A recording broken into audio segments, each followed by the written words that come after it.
morning ka-friendship. Today's video ay magluluto tayo ng lumpia shawarma with mayo garlic sauce. Bakit lumpia shawarma? Kasi yung ingredients natin ay pang shawarma, pero hindi ako marunong gumawa ng yung pita bread na pinabalot sa shawarma, so ibalot na lang natin siya sa lumpia wrapper. Okay? Ano lang yung ka-friendship? It's like finding ways and means just to make life easier. Okay? So, sit back and relax and please enjoy watching this video until the end. Here are the ingredients. Meron tayo ditong 6 cloves garlic, 1 piece na sibuyas, 2 pirasong calamansi, 2 tablespoons na mayonnaise, meron tayong 1 tablespoon na oyster sauce, meron tayo ditong cheese, hiniwa ko na siya na sa pahaba, meron tayong 100 grams na ground pork, and meron tayo ditong lumpia wrapper, meron tayong isang pipino, isang carrot, 2 kamatis, and gagamit tayo ng garlic powder, cooking oil, and of course, salt and pepper. Okay ka-friendship, let's do the rock and roll. Chef, sa isang preheated pan, maglalagay tayo ng cooking oil. Ayan.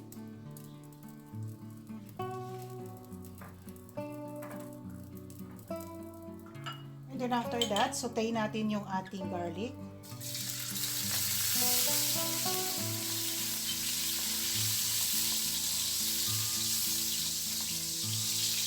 Dagdag na rin natin yung ating sibuyas.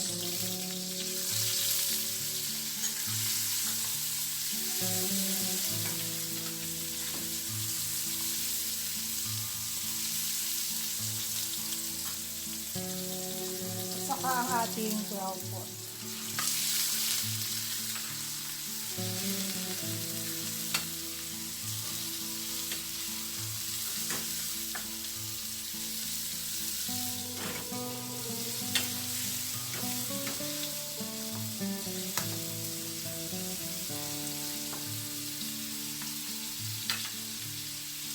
At this point, pwede na tayong magdagdag ng ating salt. Konting salt lang muna.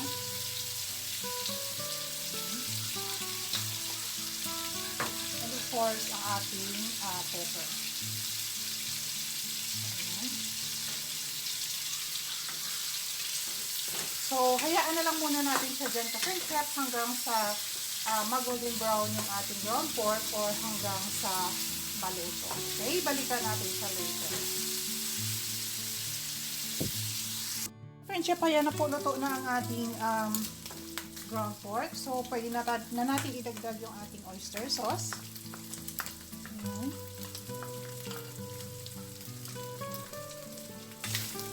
Mix lang natin. Oops.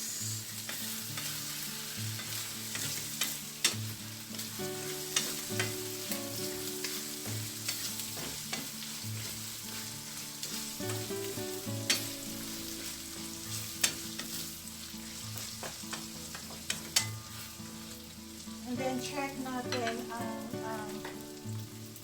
kung okay na yung kanyang lasa. Oops.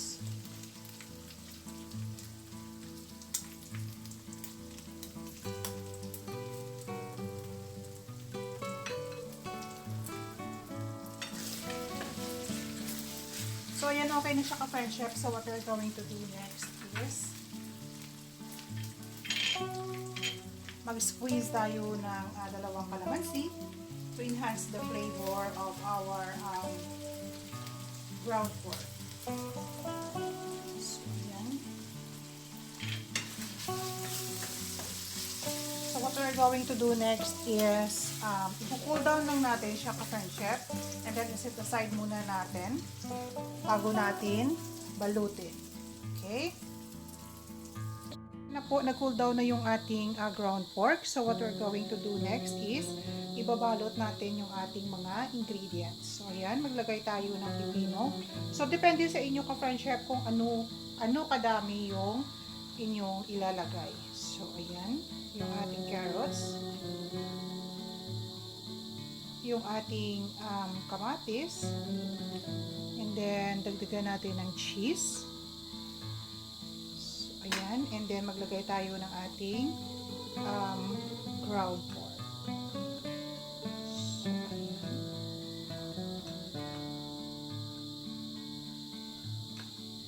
So, ano sa inyo ka-friend chef po, ano kadami at ano kalaki ang gusto nyong gawin.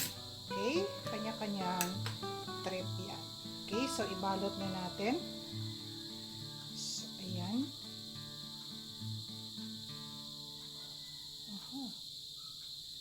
And then, isisil lang natin ng water. So, ayan. So, ayan. Nasira yung aking lumpia wrapper. So, balutin natin ulit.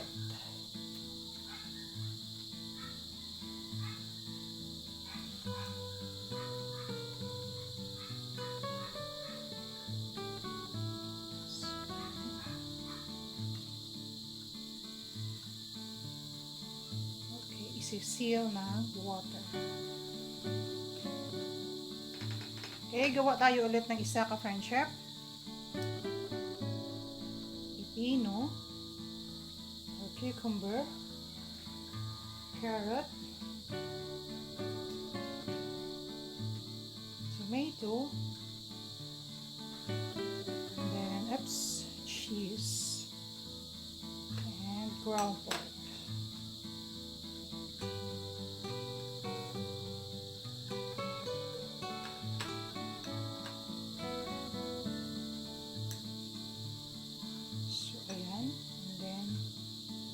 Balutin lang natin. So, ganyan ang gagawin natin ka-friend chef sa lahat ng ating mga ingredients.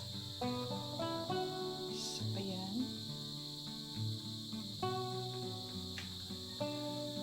Ka-friend chef ang ating nabalot, and bago natin siya piprituhin, gagawa muna tayo ng kanyang sauce. Okay, sa kanyang sauce, meron tayo ditong 2 kutsarang mayonnaise. Lagyan lang natin ng asin. Kunti lang ka-friend chef. And then, lagyan natin ng pepper.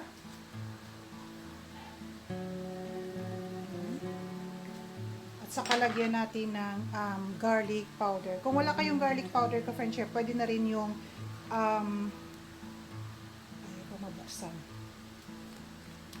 pwede na rin yung fresh na garlic. Ikudkudin nyo lang siya sa grater, sa cheese grater. So, ayan.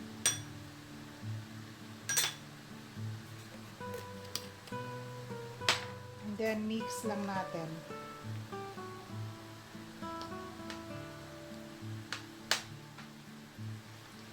So, ayan na siya ka-friend chef. So, what we're going to do next is ipiprito natin ang ating binalot na mga ingredients. What we're going to do next is sa isang preheated pan, maglalagay tayo ng cooking oil. So, ayan.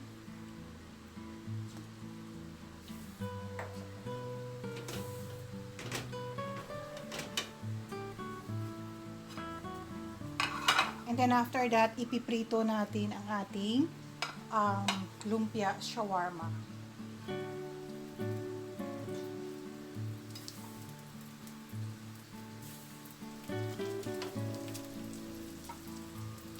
So, ipa-brown lang natin yung both sides, ka-friend chef. Okay na yan. Dahil luto naman yung laman ng ating lumpia shawarma.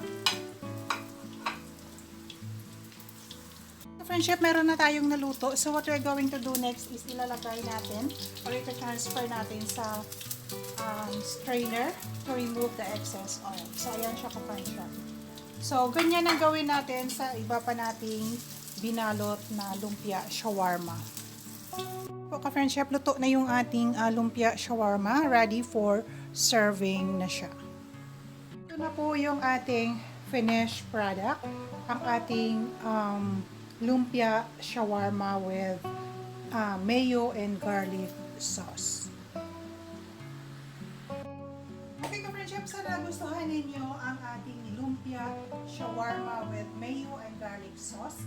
Kindly hit that like and share button, and to those who are new to my channel, please do hit that subscribe button and kindly include the notification bell, and every single comment is highly appreciated. Okay ka-friendship, bago natin tapusin ang vlog na ito, shout out muna sa ating mga ka-friendship sa YouTube. Okay, shout out sa kay Libby Katigasin Official. Okay ka-friendship, view ng kanyang mga videos and paki-subscribe sa kanyang channel dahil ang taong ito ay napakabait, napakagwapo, napakamacho, napaka-responsable at higit sa lahat, siya ay tigasin sa kanilang bahay. Okay, siya ay tiga-saing, tiga-laba, tiga-163 or tiga-bantay bata. Lahat ng tiga ay nasa kanya. So, subscribe siya ka-friendship. Okay, so another friendship from YouTube is paki-subscribe, paki-view ng kanyang mga videos. Biyahe ni Jules.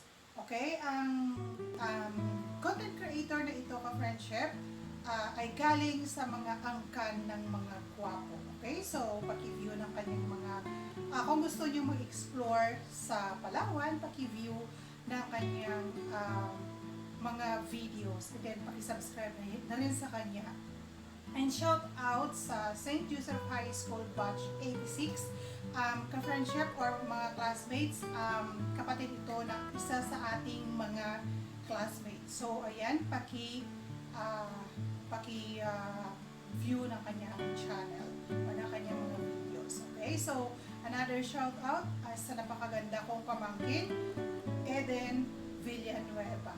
Okay, so ayan, kung gusto nyo mag-explore ng London, so paki-view ng kanyang mga videos. Okay, so ka-friendship, once again, this is Tutumira at your service, and always remember that kindness makes you the most beautiful person in the world, no matter what you look like. Okay, next video. God bless us all. Bye-bye.